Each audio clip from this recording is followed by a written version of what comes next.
Good morning and welcome back to the Daily Tanya. Today is Wednesday, the 24th day of Cheshvan, and I want to apologize for not being for the past few weeks. And it is different reasons we can make it, but today's Tanya really is a good opportunity to come back. The Alter Rebbe talks in today's Tanya.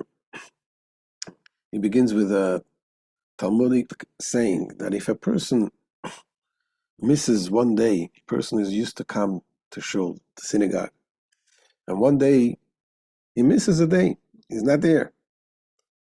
God asks about him, where are you? And this, the Alter Rebbe says, is true not only regarding coming to synagogue, regarding any good things that you do, any mitzvah that you do. When you do a mitzvah, you do mitzvah for so many days, so many times, and you think to yourself, okay, so I miss a day, what's the big deal? Alter Rebbe says, no, God pays attention. He pays attention and he asks, he wants that mitzvah that you missed today, that's important to him. This letter of the Alter Rebbe, this is the chapter 30 in the Igeret HaKodesh. The Alter Rebbe writes regarding the tzedakah. They were collecting tzedakah from different communities, and apparently there was a community that was not giving that particular year, and the Alter Rebbe said that even though they're going to make it up later, that it is important not to miss, not a single time. And as the Alter Rebbe is going to explain that the giving, the constant giving of tzedakah is an act that we do that triggers God's infinite giving. Our infinite giving, the constant giving, is somehow an act of infinite giving, an infinite act, something that comes from within us. And the same thing is true to every mitzvah. When we do a mitzvah, every good deed that we do, that we have to keep at it. And when we do this, says the Alter Rebbe, we bring peace, the true peace, and we bring all the good brachas from Hashem. So let's see inside today's Tanya.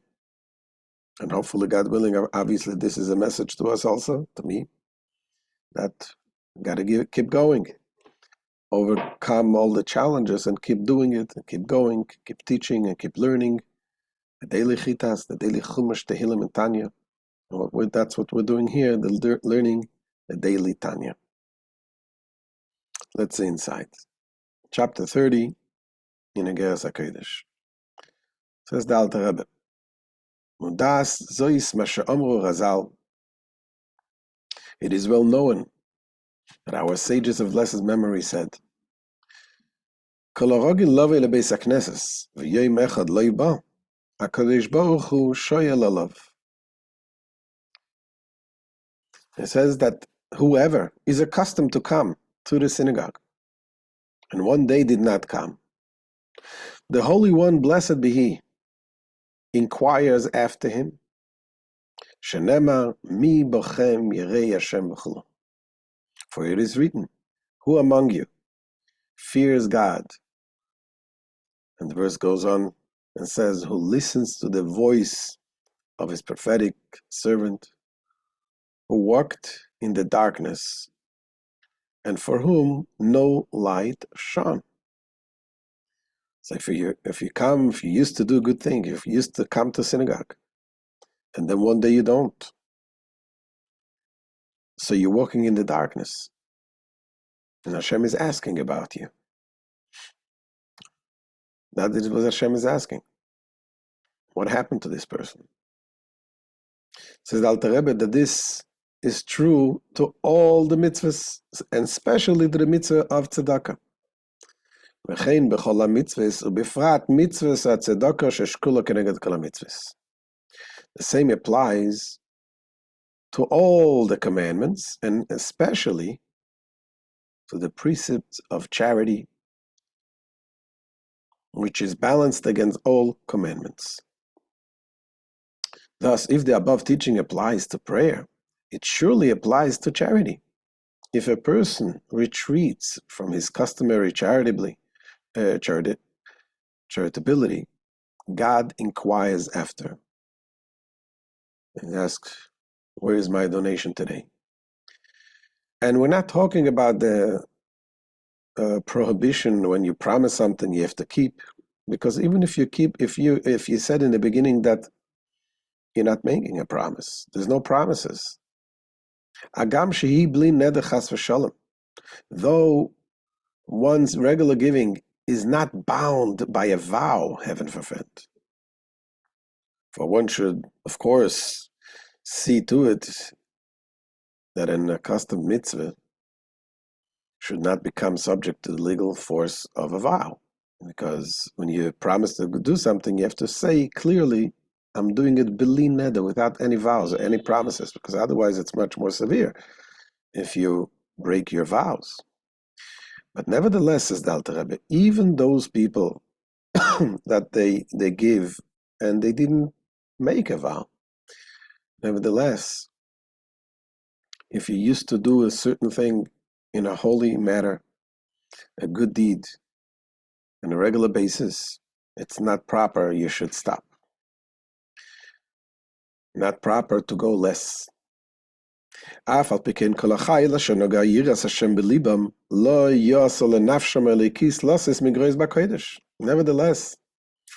it is not becoming to the divine soul of all the men of valor, whose hearts the fear of God has touched, that they should reduce that which is holy. For by restricting their charitable contributions, they reduce the downflow of divine energy from the sublime source, which is called Kodesh. Literally, it means holy, into the sphere of Malchus. When they do the good things, the good deeds, the giving the tzedakah, they draw down this light, this energy from Kodesh to Malchus. Malchus is the attributes of the recipient of all the holiness and the one that gives to the next world, that divides it to this physical limited world. Relative to that, to what they were accustomed to, set aside annually from their wealth.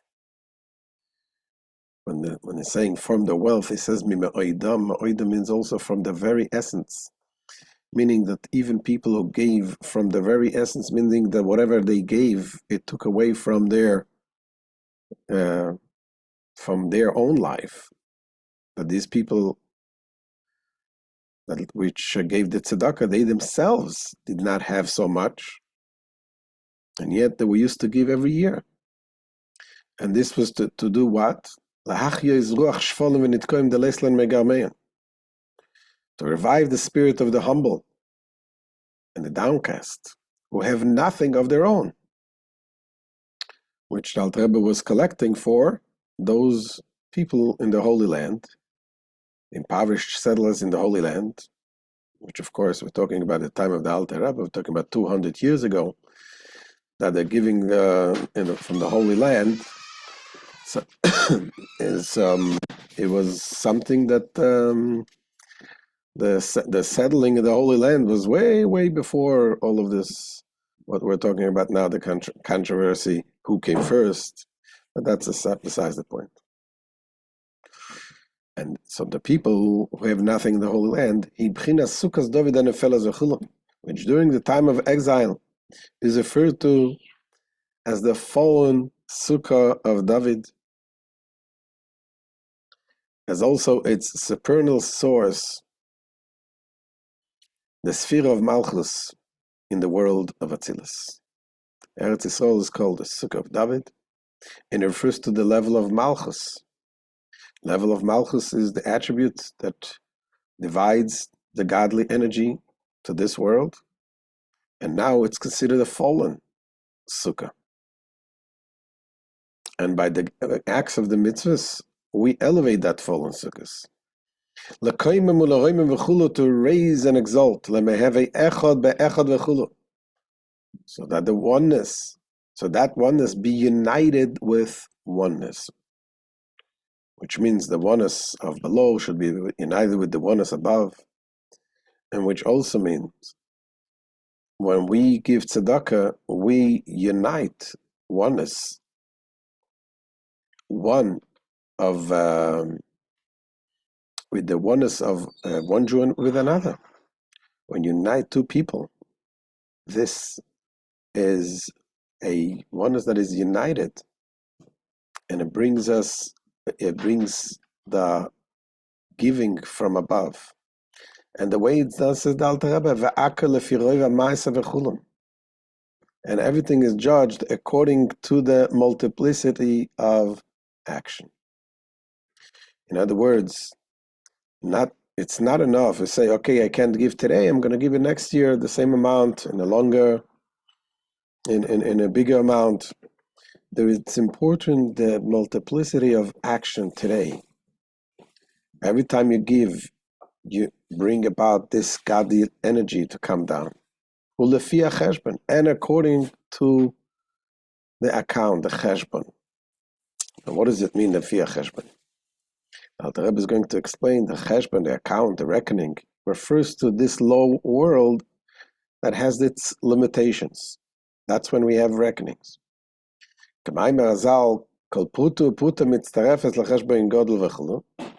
As our sages of blessed memory said, all the individual coins give to charity, add up, that is given to charity, they add up to a great amount. Now, what does that mean? Obviously, every child knows that if you add up coins, little coin adds up. So the Alter Rebbe is going to explain that the multiplicity of the giving adds up to the big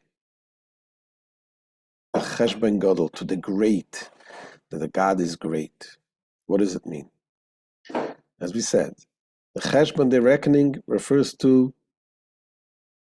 the lower world that is limited. And when you add up here, it adds up to the great Cheshvan, to the level of God's greatness. And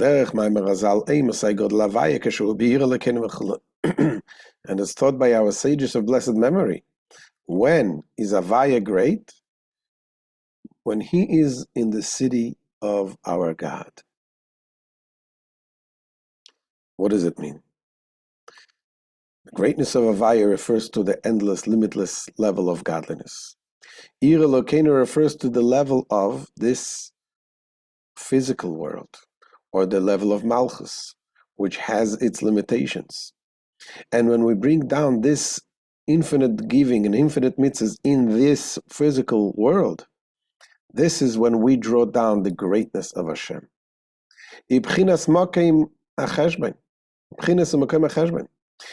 This is the spiritual state and the place of reckoning, the Cheshvan. Reckoning is possible only with entities which are finite and divisible. And Malchus is the source of all finite and divisible created beings. As it is written in the Song of Songs, it says, your eyes are wells in Cheshvan. Your eyes refers to Chachma. The wells is the Malchus, like the well that collects the water, receives the water.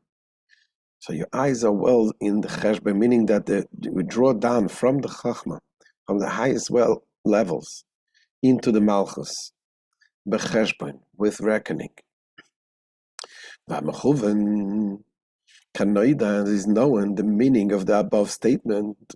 Ki b'Yisarusa de lesata, amshochas chaim chen v'chesed b'maisa tzedaka b'rotzen atoy v'sei v'panim yafa is Yisarusa de le'ela.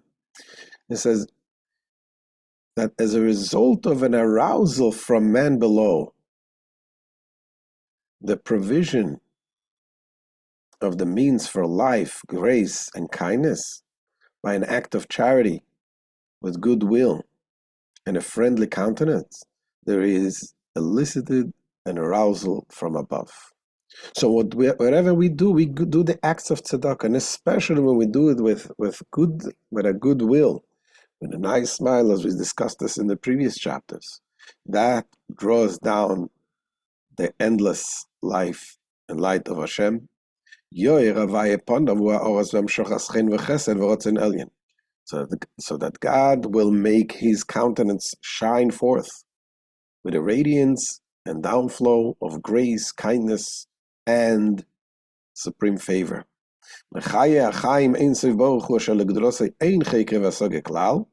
From the fountain of life, the blessed Ein Sof, whose greatness is unfathomable and utterly incomprehensible, and thus not manifest, we draw down this great light where El Bchinas Malchuscha Malchus Karilamim Al Medeis Galia, to the level of divinity,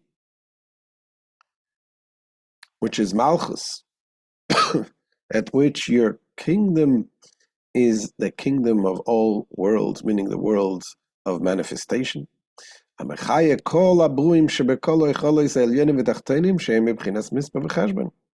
This sphere of Malchus animates all the created beings that are in all upper and lower eichalot, the higher and spiritual and the physical worlds, which are all subject to counting and reckoning. Because even the spiritual worlds, they are somehow related, compared to the infinite God, they're also somewhat infinite. In the Kemesha Kosov, Elef Alofim Shamshune, as it is written, 1,000 thousands, meaning a finite number of angels, ministers unto him. So yes, there's angels, yes, it is somehow limited, unlimited, but in a way it is limited. This then is the meaning of the great amount. For numerous acts of charity brings about peace, as it is written, and the reward for the acts of tzedakah will be peace, as explained above in chapter 12.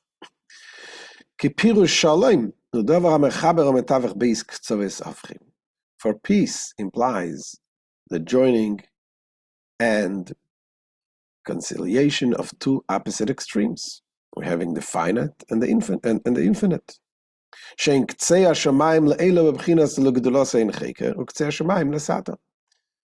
In our context, these are the extremity of the superior heavens, alluded to in the phrase, and his greatness is unfathomable, referring to God's incomprehensible infinitude, and the extreme of the inferior heaven, referring to Malchus, the lowest of the 10 Sephiros,